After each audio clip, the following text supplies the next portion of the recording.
Good morning, everybody. Welcome to Friday Focus on this, the first Friday of April.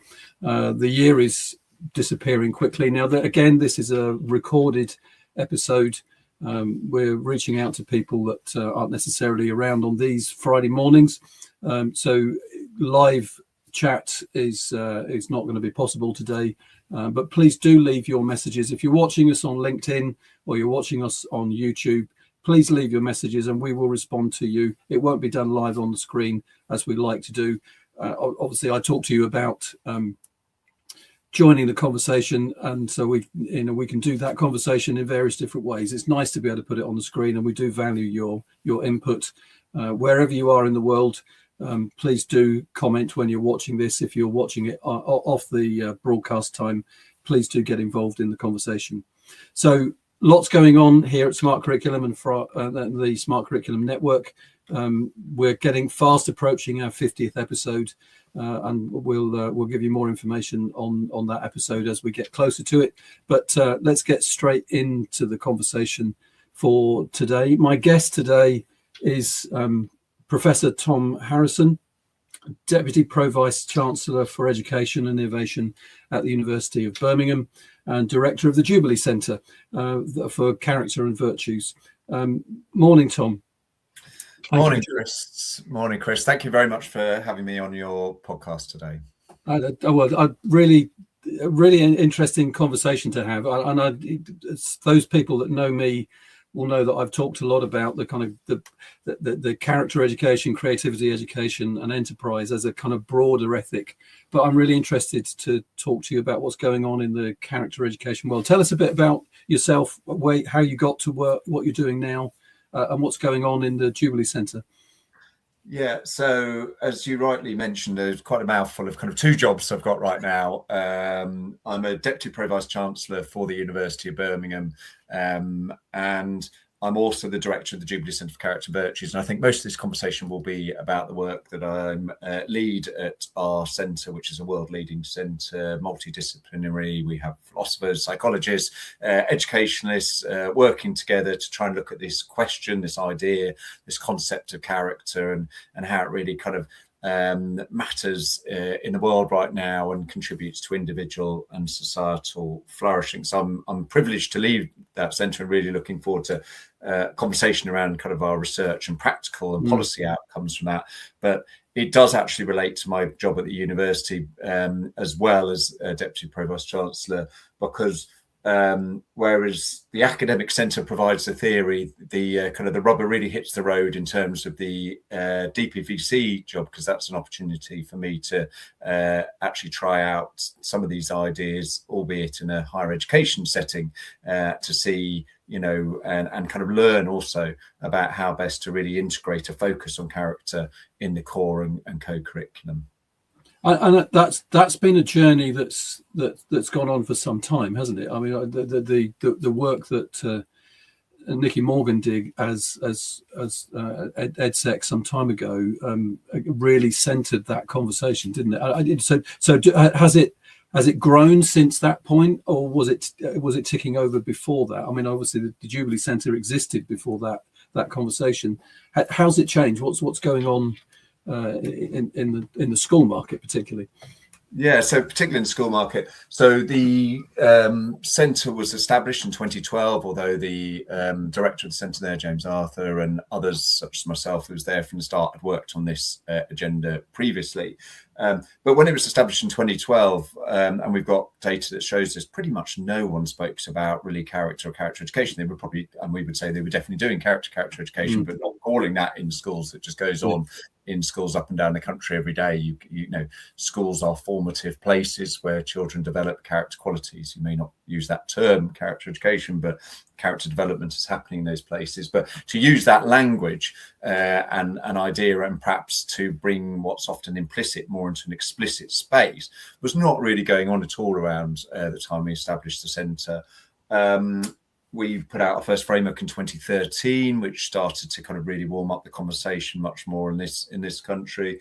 And then we worked closely, as you say, and it was very timely that Secretary of State such as Nicky Morgan, and then following her, Damien Hines, really jumped on the character education agenda, really pushed it forward, put funding, put expectations, set up a department within the Department of Education, jumped forward to 2019 to the revised Ofsted framework, where they split behaviour and personal development as kind of key areas of judgment, and then within the personal development area put a big emphasis on character to be rated as outstanding. When we had outstanding at that time, you had to demonstrate you had exceptional kind of character education, which could be exemplary to others, and our data just tracks. We've done polls, we followed and reviewed Ofsted reports, just tracks the huge growth in not just the language, although that's important, actually kind of people talking about character and character education, that tracks on all of our metrics, kind of year on year increases. But what I'm more interested in is actually the kind of activities and kind of what's actually going on in schools. And we'll get into kind of how we might think and go about doing character education. But it's certainly we've seen kind of increase in that at kind of academy, chain level, and also individual level, school level as well. And that, I mean, it's simple. I guess my the conversation, that's the English context. The reality is what you've just alluded to there is that there is different language around it. So personal social education, moral education, and that would be characteristic around the world, wouldn't it? Certainly in the Middle East, moral education is very strong as a strong feature within curriculum. And then there's the faith school elements that we see that as part of SIAMS and other methodologies. So that the language of this it's not just character education and the kind of reductive approach of, well, we'll do character for this hour. That isn't it. It's a broader approach, and there's different language in different contexts. Just so what do you see going on around this? So that was very much the English kind of response from 2012, 2014 through. What's happening around the world in your context? Yeah, I mean, I'll go on because we've recently established like a whole Global Character Alliance, working with some of the biggest organisations focusing on character education around the world. But just before I do that, I do want to come back to this language point because I think it is absolutely essential. And firstly, I'm a pragmatist. So if people would rather use other words than character, and we're also a centre for virtue, and explain why we use that term as well. Yep. People are probably more concerned about using that term, but we use the term character and virtue unashamedly, but and I'll explain why in a minute. But we are completely understanding that if people prefer to use other language, and that gets things done, and this is an increasing focus within schools. But what the main point is that we just want to think about there is an increase in the focus on these kind of human-centered qualities, these character virtues, as we call them, as being a core and important part of education, which most people buy into. But we, it's when in actual school context, how does that actually look? How is that actually integrated? And as you say, there's a whole lot of different language used around this, and a lot of this is kind of all kind of intersectional and closely related in many ways.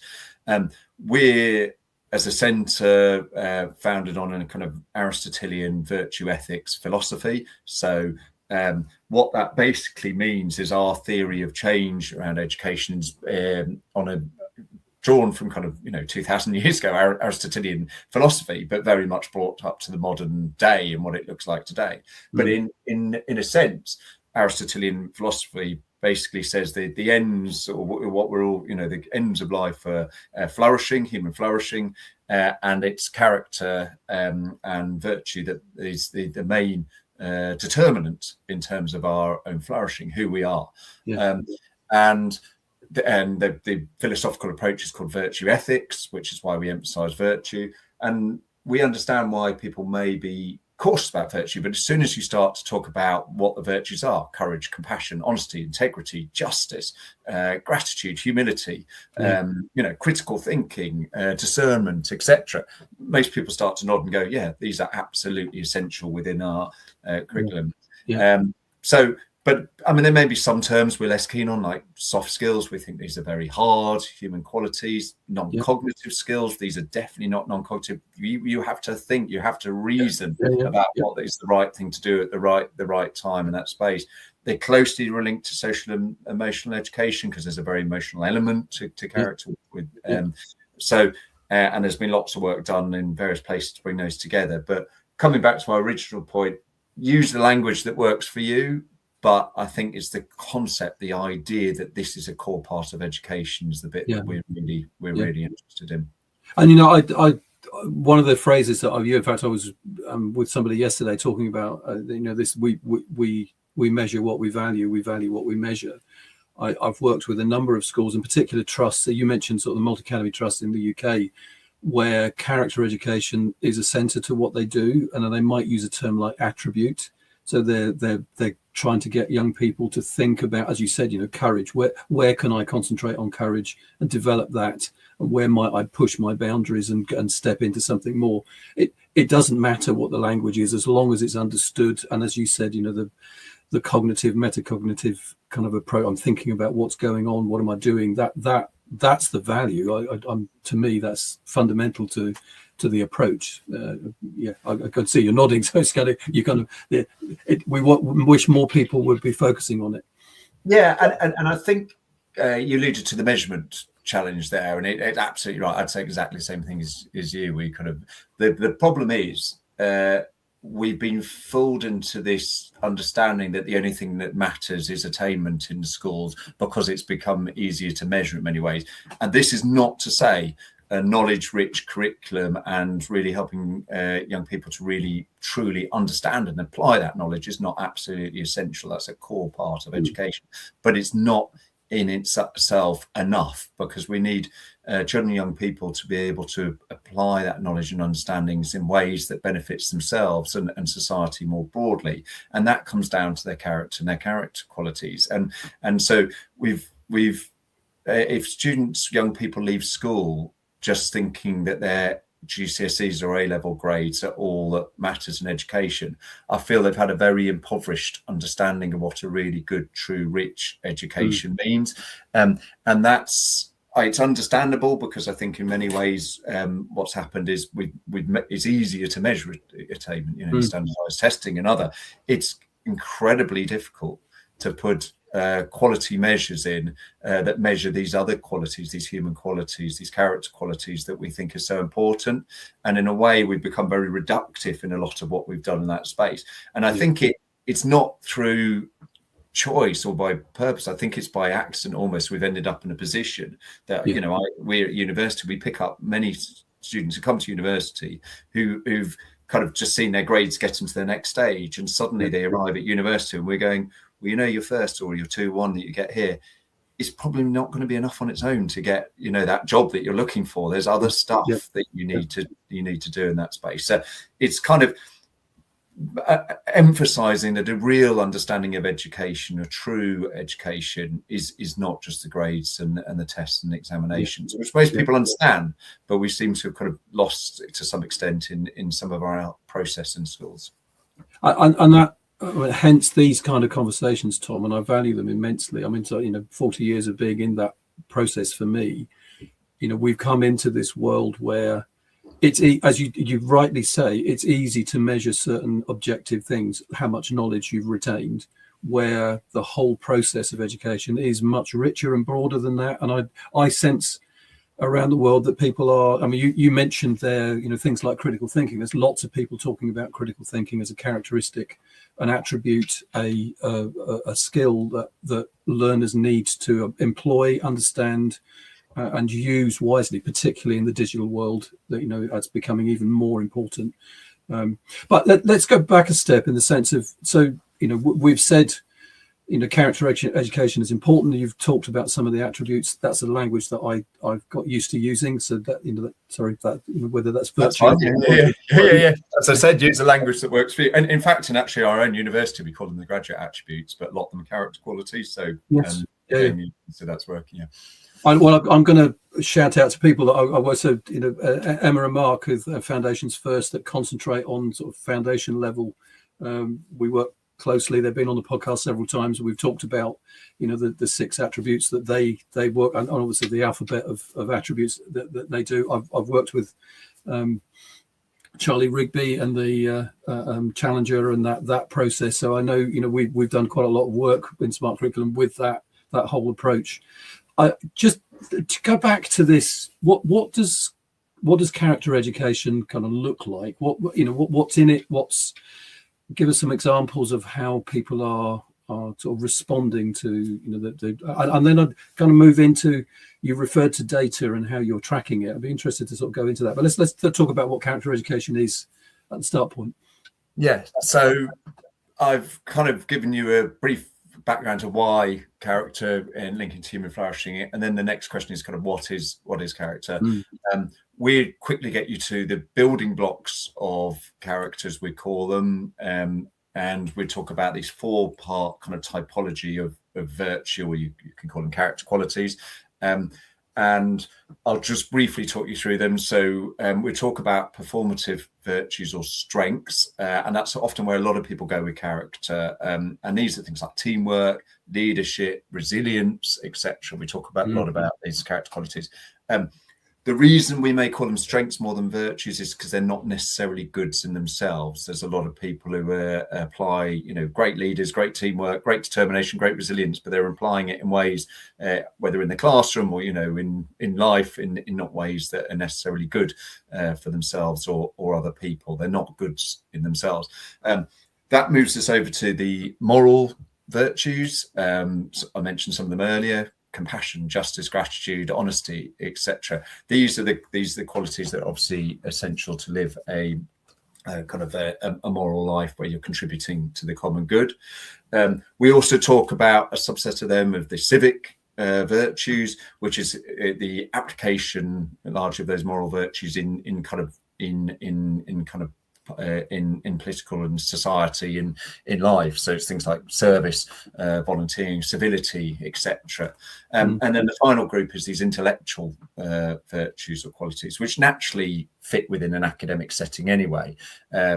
And these are qualities such as kind of creativity, critical thinking, discernment, etc. So we'd look at that 4-part typology and say character shouldn't just be one of those. You shouldn't just be doing the performance or the intellectual, the moral, or the civic. It's like looking at all of those across the spectrum and what are you doing to educate those. But importantly, it's the idea of practical wisdom or phronesis, which is again a Greek term. It's the application of those qualities in day-to-day life that's important. So if those are the kind of 4 types of virtue, practical wisdom is the conductor of the orchestra of them. It's the one that basically is the quality you need to learn to know what is the right virtue or quality to show in any particular situation, because too much courage, for example, is not necessarily a virtue, as is not enough. You've got to know the situation that's right for that, the sweet spot, the golden mean, as Aristotle would have said, of kind of what's the right thing to do at the right time in the right amount. So a lot of our character education focuses on those virtues, but it's not just a matter of topping them up or trying to kind of help children develop them blindly. It's about their application, the practical wisdom, the discernment they show in what's right in different situations. So we focus a lot of our character education in that focus. And then so that's kind of character. And then just briefly, what is character education? Character education for us is all the implicit and explicit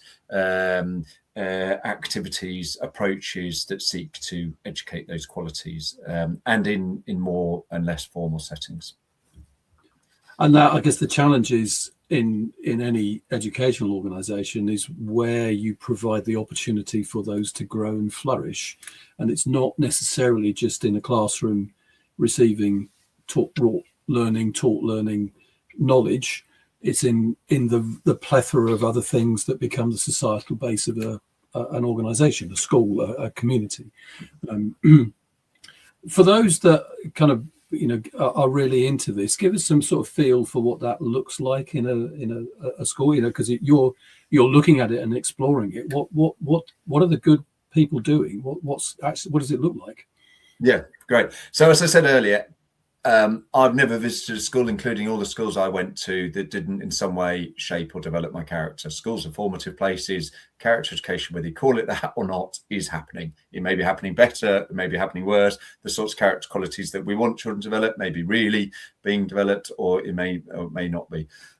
So it's happening. If we think it's happening, and I've argued that it's an important part of education, then it's the key thing, I think, is moving what we often put in the implicit space and think it's going on, to make it much more planned, focused, conscious, and explicit in daily, kind of in how you plan and go about organising a school. And then what does that look like? I mean, broadly, we talk about the idea of character caught, taught, and sought. So in character caught, that is, what are you doing around the ethos, the culture, the environment of that school, to know that everyone who goes to it and involved with it, all the stakeholders, understand that this school is putting a central focus on character. So that is about the school values, of course it is, but it's also about the communication of them. It's ensuring those school values aren't just kind of what I call laminated, which you see often around the kind of the corridor, but actually lived in day-to-day life. So it's about the role modeling, the exemplarization of these qualities so it's picked up almost by osmosis. Most of us develop our character, through families, through the communities and families we grow up in, and we pick them up in that kind of character court type way. We just feel that that's right. And it's that, you might want to call it culture, that often shapes, it's not explicitly said, but it shapes organizations as well, because it's done through the kind of osmosis, the atmosphere, the ethos. Yeah. We would say, though, what's important, though, is not just to assume that that's happening. And one of the ways to do that is to bring in a character taught elements to that, which means that you're being certainly not necessarily teaching character in kind of, in classrooms in a didactic way and picking one topic like courage and say we're going to study that. Not like that. What we're talking about is being more explicit about kind of character in core and co-curricular settings. That means helping children to develop a language of character and understanding of the concepts and what that actually means in their lives, providing them opportunities to actually think about character in terms of their curriculum. So this happens anyway, but maybe being more explicit in it. So it's not just science, but it's also thinking about integrity and reporting, kind of your statistics correctly. It's not just thinking about maths, but also talking about resilience, perhaps when the going gets tough. It's not just doing physical education, but it's also thinking about what does being sportsmanlike or competing fairly look like in those sort of settings. So it's integrating through and within the curriculum, but also within that character taught space, kind of really providing kind of experiential learning for children to kind of test out and develop their character, and reflective learning for them to actually think about what they did, what they showed, and what they might do differently next time. And then just finally, very briefly, the third part is character sought, and that's probably the most important bit, because good character education isn't telling children, young people what to do. That's a form of behaviorism. Good character and character education is helping bringing the best out of children and young people by encouraging them to seek out opportunities to show the sorts of qualities that we want them to develop. It comes from autonomous virtue reasoning, as we call it about it. And that's why it's personal development, not behavior. It's because it's trying to install the sorts of qualities in children and young people that they are able to show themselves when they're out of a family or parenting situation or out of a school setting, that are going to really set them up for life beyond those settings. I mean, you're talking about giving young people agency and understanding. So once they see the spectrum of things, they're going to respond. It speaks to me, Tom, a lot of, certainly I know in planning schools and delivering it, when you work in challenging areas, it's about that intent. You see the deficit, you see the potential, and you're working to kind of build that opportunity so that the young people can step into it. It's how, that in terms of moving forward, we've talked about this. Measurement is often a good thing because it will center our attention, and maybe the pendulum has swung too much to attainment. In terms of how you've seen schools using this kind of, so the intent is there. how do they sort of maintain it, in the classroom with learners? I mean, are there measurement methods, or are there mastery kind of frameworks that would give staff the opportunity to kind of give, I don't mean in terms of measuring for an attainment level, but just simply to center on it? What methodologies are people kind of responding to in that journey? Yeah, so I mean, you use the word intent, and I think that's definitely a place to start. And you can look at intent quite closely. We have an evaluation handbook, which one of the places to start is going like, what is your intent that you're doing in all of these different arenas with a focus on character? Then obviously there's a question around the implementation of that. Is the intent being carried out? Is opportunities being provided for students to develop character? Is there a core set of values or virtues that is absolutely developing a kind of common language around that space? The impact question is the one that's the most challenging in this space, that third eye, isn't it? Because impact of a really good character education is shown through the life of a child, through many years to come. It's not like here's an immediate impact on their resilience or determination or courage or compassion, whatever it may be. What we tend to do is we break down kind of the character, quality, virtue into a number of different components, and within that component you can put some measurable things at it. So for example, you can measure the knowledge and understanding that students have developed of these character terms, and if they're able to apply them and use them in their own and others' lives. We've done studies that does that. You can measure their motivation towards those character qualities, if they're things that they deem to be good. You can measure their identity of them. Are they the sorts of things that they'd like to be and show? You can measure you can get into more sophisticated studies around their reasoning to see whether they're actually kind of mainly reasoning through more of a rules-based approach to doing something. So when the question is, what should you do? You can understand whether they're doing it because they're worried about the rules, or because they're being rewarded, or because they're doing it from a character perspective because they think it's like the courageous, compassionate, or kind, or honest, or whatever it may be thing to do. So you can get measures into those sorts of spaces. But I'm just cautious, and sorry, in the other way you can measure is you can measure through proxy measures, and some of the best schools we do basically said, right, we think character education is going to have an impact on our attainment, on our behaviour, on our destination data, on our attendance, on all of these measures. And by integrating this whole school bottom up, absolutely all through character education programme, we would say in time we would expect these things to improve, and then they track those measures and they see them improve. And we've seen that happen with lots and lots of schools that we work with. The one thing we urge caution is it takes time. It's easier for a head teacher to come in and kind of hothouse, go very heavy on the behaviour measures, and get maybe some shorter term reward out of that, and that works. I'm not fully being into that, but I'm saying again, that's kind of gets you so far. Then what next? So a longer term vision and architect around that kind of approach to schooling that centralizes character, I think you're probably more likely to get longer term and more sustainable rewards and those proxy measures as well.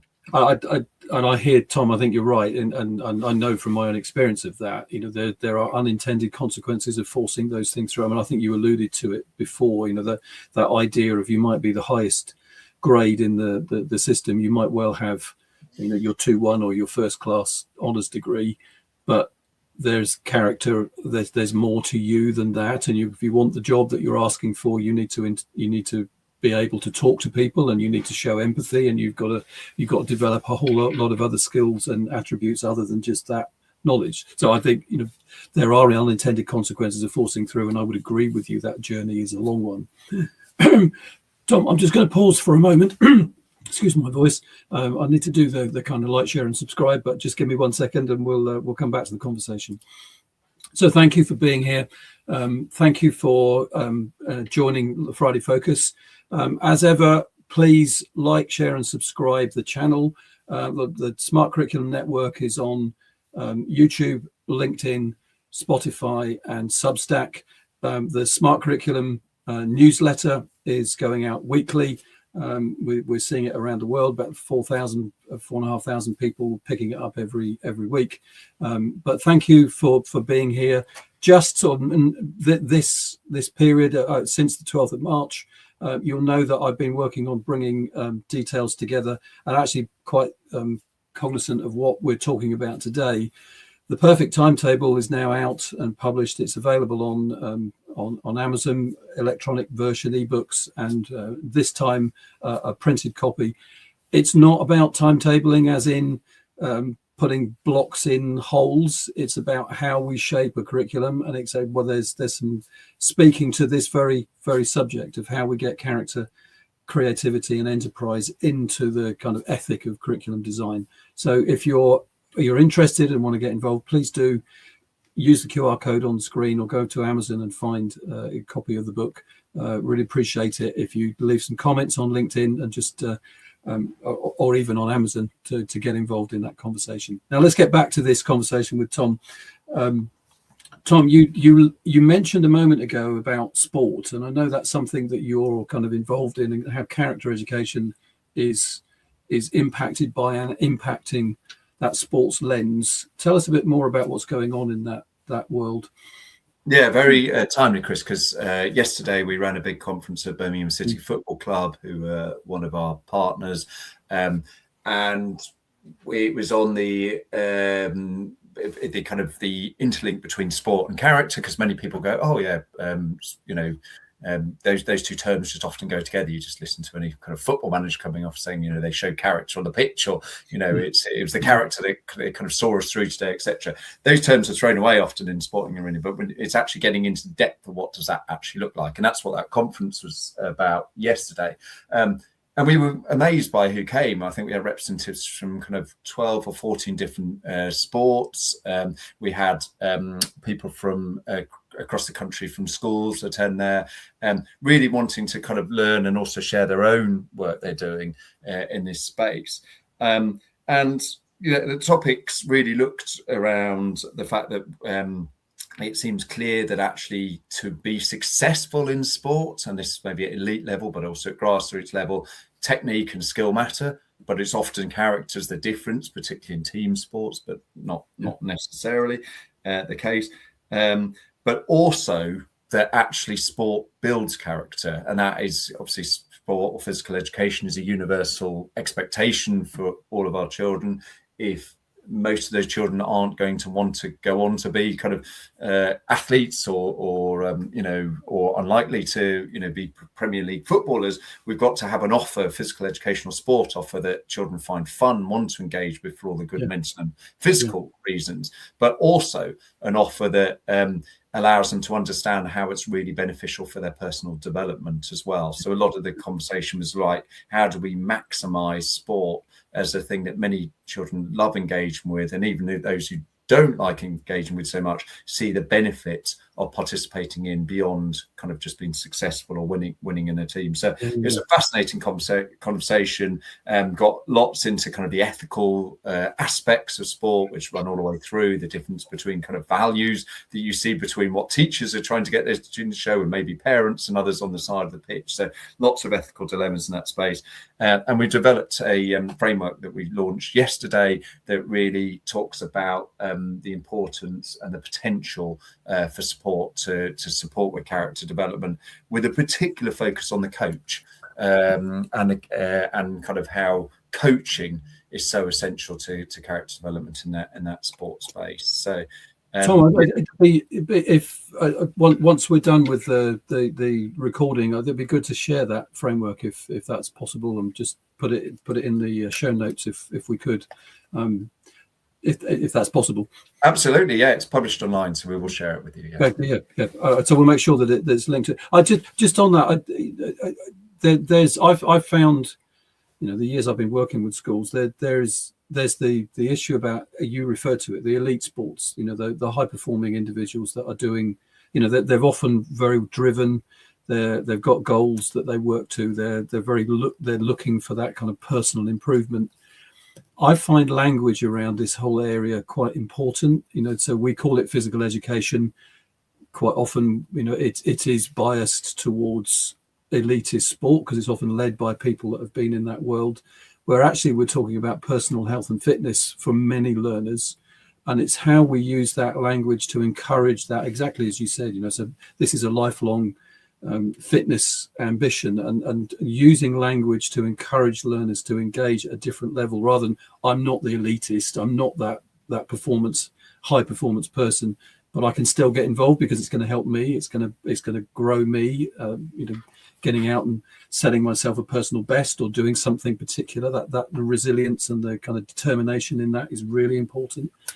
What do you feel on that, and how does that relate to the framework, Tom? Yeah, 100%. I mean, I think actually it's true at elite level, but sometimes got forgotten. So we've working very closely with Swim England right now, and their head of coaching was with us yesterday and talked as absolute confessional about saying what's happened in a lot of elite sport, and certainly swimming, is they've been very much kind of hot housing kind of young people with actually a lot of the glories and the coach of expectations around kind of winning always, and not always forgotten, or sometimes forgotten about actually kind of the character and personality of the young people they're working with and how best to get the best out of them. Hannah England was with us yesterday, former GB athlete. She also spoke about that, how the coach got the best out of her by actually starting with who she was and her character qualities, rather than having kind of a set program that she was trying to be forced into anyway. So I think even at that elite level it works, but certainly at the fact that all children are expected to take part in physical education at school, we need to change the conversation into thinking that physical activity is just dependent on technique and skill, and winning. It really is getting to, like, what are the community benefits of spending time with other people, doing something that's fun and enjoyable, those sorts of elements, as well as the opportunities to kind of learn about how to work well in teams and kind of contribute to group type activities and that character setting. So lots of benefits, but sometimes that does get lost, particularly in coaching attitudes, I suppose, towards the sport. I mean, what I'm hearing, and I guess people will be, making their own determination of that, but it's the difference between that coaching style, that real, as you say, with Hannah England, so finding who she is and what she wants and her own determination, as opposed to command and control, which a lot of behaviorist teaching has become. You will. I will command the president. No, I don't mean in a dictatorial sense, but in that kind of detective sense. I will command the space, and I will control your reaction to it. That's very different from giving agency, and there's a kind of fine line between those two things. But really interesting that it's focusing on the coaching element. That's we know that. I mean, the growth of coaching within school leadership has been massive over the last little while. So the broader aspects of it, I mean, obviously moving into the sports space, Tom, what about the kind of international view? So we've talked a lot about what's going on in England. What you've got experience and things going on around the world, and not just in education. It's a broader picture than that. Yeah, 100%. So I mean, I'm in a very, very privileged position to be the director of the Jubilee Centre, and inherited about 3 years ago a centre that has got a kind of a world-leading reputation in this space. I think our understanding and our approach and our philosophical kind of underpinning of character was something that people really bought into and understood and saw as kind of some of the more universal aspects of that, although clearly there needs to be differentiated for different communities, but there was something in there that people thought that philosophy rings true to them. I think it was a good moment in time, because I think there was suddenly a kind of a reaction to the fact that perhaps we've somehow forgotten or left behind understandings of character, and so many of the kind of discourses and understandings, and not just education, but also what matters and important in life. So we've seen kind of and witnessed really a growth in this kind of focus on character and character education around the world, and really been in many ways a privilege to be at the heart of it. What that's meant is that in our own country, we founded and set up the Association of Character Education, which is a grassroots subject association. Membership for schools grown year on year on year. The membership really popular, flourishing conferences, etc. going on. From that, people across Europe mainly academics across Europe. And many of them kept saying, well, how can we have a similar model of the Jubilee Centre in our country? And we invited many of them to Birmingham about 4 years ago. And out of that, we've set up the European Character Virtues Association.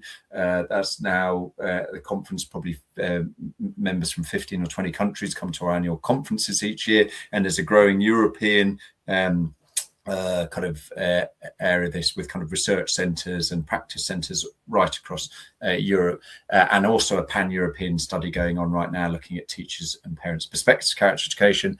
And then just January, we launched the Global Character Alliance. That's not a membership organisation, that's a network of networks. So any organisation around the world that focuses on character education and has a network beyond their own institution is being invited to be a member of that. And we've got world leading organizations like the Human Flourishing Program at Harvard, or the amazing Educating Character Initiative at Wake Forest, or the Advancing Character Education program in Africa, or the Centre for Character and Citizenship in Singapore, or the Bilim Foundation in Kazakhstan, etc. I could name, there was 25 members that joined as founding members, including the Association of Moral Education, etc.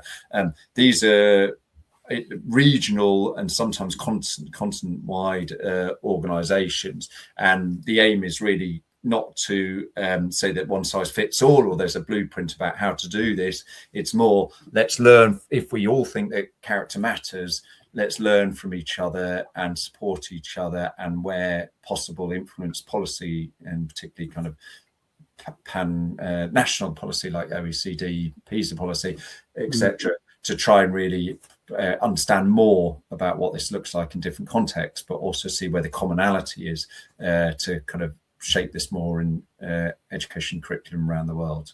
Yeah, and it would be really interesting to see organisations like OECD and PISA championing a kind of, and it's to go back to what we said earlier, right? Measure what we value what we measure. Actually championing this. Just briefly on that, Chris, I mean, that is happening, but it's slow. So they've released a new framework called Education for Human Flourishing. Our colleagues in the centre were informed and widely cited through that. That's the first stage. They got broad buy-in from the OECD education countries to that framework. The challenge, as you've just said, is what's the measure? And they are looking at that, I understand, quite closely, but that is challenging to find an appropriate measure that everyone around the world who takes PISA is going to sign up for, but that could be a game changer if that comes. So I know it's been looked at closely, but we'll have to watch the space to see what happens. And hence the kind of highlighting it, because I think I'm with you. It is a game changer. It would be a game changer in the kind of mindset of the education process around the world, and because we know that what we value we measure, and what we measure we value. So it's really important that we get somewhere close to that. So and on a broader level, we've talked about character education in schools. What does it look like beyond that? I mean, because you referred to right at the beginning that your students getting their degrees and going on to the jobs that they want to do. You're working in the workplace as well, and what workplace character looks like. Just give us a quick flavour of what that might look like. Yeah. So, I mean, we tend to frame most of our work in the workplace around the professions, and then we've looked at kind of what does character look like in various professions like teaching, doctors, lawyers, nursing, business, etc. We've done studies, I think, on about 8 to 10 different professions, going deep into those, including the army, actually police, and looked at kind of what are the professional expectations and how does an ethics of character sit alongside what often gets essential to these professions of an ethics of rules or codes of conduct, etc. And we found quite lacking the ethics of rules in many cases, and that's why we've had a lot of big scandals. I think, just thinking from the financial crisis, where many people thought these bankers were not showing the sorts of virtues, honesty, integrity that we'd want them to show, but no one ended up in jail, which suggests that rules-based approach is not working if we really want these professions to flourish and people to be happy and have good lives and kind of well-being within those environments. So that's been a lot of our work with professions, and then obviously that comes back down to university and school level as like, what do we need to do to educate young people, students, to be able to be successful in those professions, and what are those character qualities that they're expect in that space. So that's probably where we're mainly working with employers in that space. Yeah. We've also done a lot of work in community settings, voluntary sector, back in the day, National Citizen Service, but Duke of Edinburgh, etc., to look at, obviously these are just amazing opportunities for children and young people to develop character. But again, how is that explicit to that experience rather than just assumed, in terms of the fact that because young people take part in these things, that those qualities will necessarily develop. So it's a bit of nuancing around kind of more reflective and experiential level in that space. And in that, I guess the question, I mean, we've alluded to the kind of pressure on schools and the kind of, the attainment concentration. What's the kind of centres, when you hear a member of staff that says that I'm too busy, I've got too much content to cover, I've got too much to do, I can't be dealing with character, what's the advice that you give to that kind of organisation? Because that would be true of any, I can't be doing with that, I just need to concentrate on what I'm here for. Get it. I totally get it, and we get challenged with this a bit. The first thing I would say is I can see with schools going, well, this can't just be our responsibility, and we'd absolutely say that. I mean, the first line of our framework pretty much says, most characters develop in the home and families and through parenting. So this is not to say this is all schools' responsibility. However, I've said previously that schools are formative places that shape character, and character really matters in life. So therefore, schools should have some buy-in to that. Then you get to the pragmatics of it, like how do we do it? We haven't got time. My starting place would that be to make an argument that character education is not another thing on the plate. It is the plate itself. It undermines everything that schools want to do. Our data shows this. We've got a study coming out soon that shows that attainment, we took all the DFE Progress 8 data from across the country, and those schools that have been awarded for their outstanding character education practice are getting on average half a GCSE grade higher on average. So it's not an either or. It's not like you do the attainment of character. Stands to reason if you've got children who've got certain sorts of character qualities, they're more likely to do better in their studies, and our research showing that. And importantly, that's Progress 8 data. That isn't maybe schools that can afford to do more character education and do the education as well. That's on the Progress 8 data. So representative.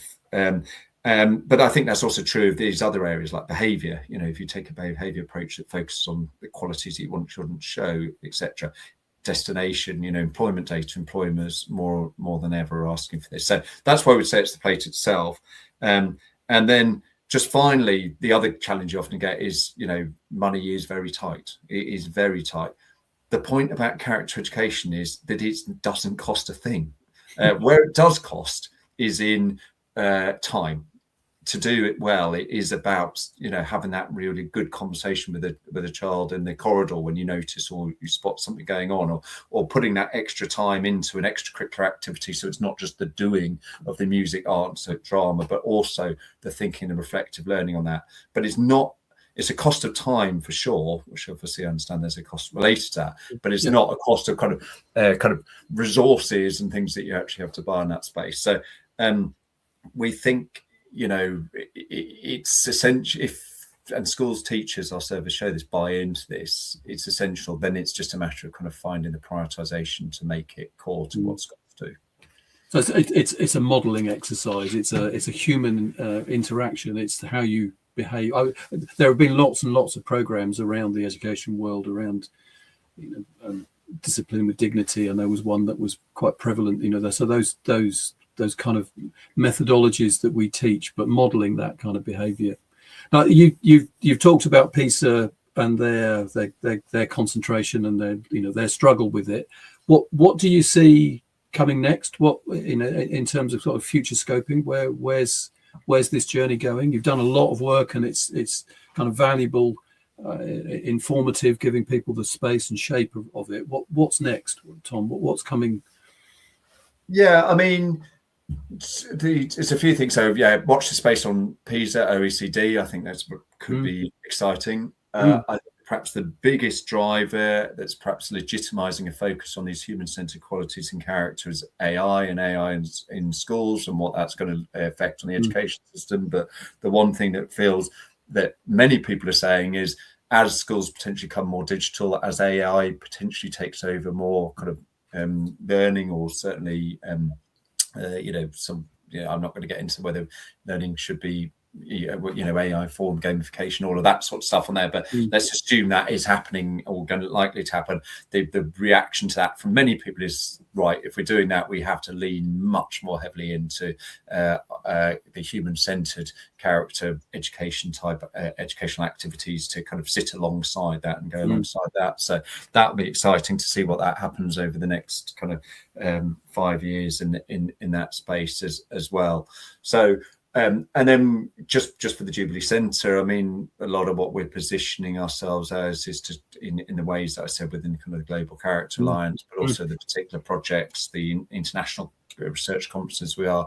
The centre's really situated as someone who offers kind of advice and support and guidance to others who are either just starting or working through their journeys in that space. And it's exciting to wake up in the morning for me and look at the inbox and see what's come in overnight. We're getting, amazing contacts from people around the world who are really interested in engaging in our agenda. So it's an exciting space to be this right now. Yeah. Well, it's good to hear that, Tom, in terms of, it's the concentrate. There's so many challenges to that idea of good character around the world, and we're not going to get into the kind of geopolitical stuff. There's plenty of ripe conversation around what is good character, what is kind of civic responsibility, what is kind of feeding into that bigger picture.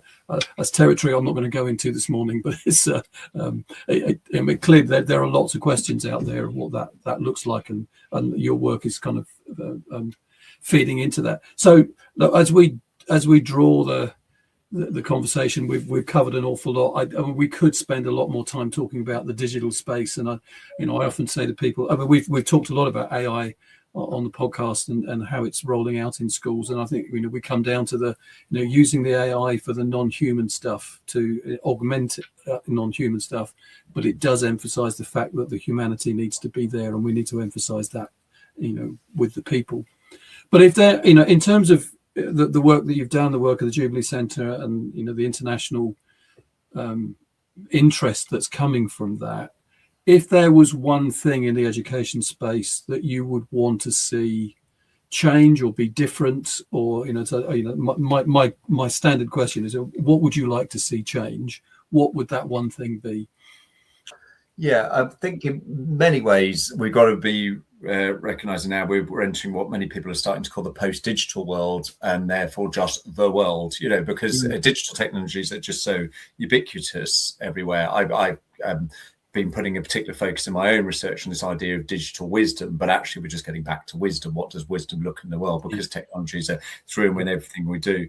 But I think what we've absolutely got to do, still recognizing that, as I've just said, AI's, digital technologies, the internet, etc., is ever present, is to really look at fundamental shifts. I think if I was in the Prime Minister and the Secretary of State for Education and able to really reform and revamp curriculums, I think we look for some kind of fundamental reimagination of what a curricula is today, which isn't moving some of the deck chairs around. It's actually reshaping and thinking, how do we in the modern world provide a curriculum that really recognises these digital technologies and innovations that have benefits but also many challenges for us, but ensure that they're absolutely put to service and we're using them in ethical and other ways that really contribute to kind of children's true flourishing, and flourishing not just in an instrumental terms of you get your grades and then you go into a job and you make money in that human capital model, but true flourishing in terms of who they are, their well-being, their happiness, and their contribution to society as well. For me, I think it is going to take more of a fundamental shift to ingrain this digital and this character and human in a kind of a really well structured and scaffolded way in a whole school approach to this area. So it's a big wish, it's a big ambition, it's a huge challenge for obviously politicians to think about how that might happen, but it's good to have dreams, I think. I absolutely, Tom, and I would agree with you absolutely 100% in terms of what we talk about the smart curriculum. It's exactly that, you know, that it is more than the granularization of knowledge. It's the bigger picture that we want to see shaped. The kind of ethics of education involve more than just a group of subjects. But Tom, I'm very grateful for the conversation this morning. Thank you very much for contributing to the Friday Focus family of those that have been speaking. Some really interesting conversations going on at the moment. But so I'm going to bring our conversation to end. If you just stay on for a moment, I'll talk to you once the end credits have gone. But thank you for joining us this morning, and really insightful conversation. Thank you. Thanks so much for having me, Chris. Thank you. So thank you for joining us for Friday Focus. Thank you for being here. There are many more conversations coming up planned between now and the summer. So please do join us on a Friday morning at 7:45. If you're that's GMT or British Summer Time. If you are anywhere around the world and you are watching on YouTube, or you're watching on LinkedIn, or you're reading and watching on Substack and Spotify, please do like, share and subscribe. It helps us to build the audience, helps us to build this conversation. We much appreciate you being here, and we'll see you again soon. Thanks very much.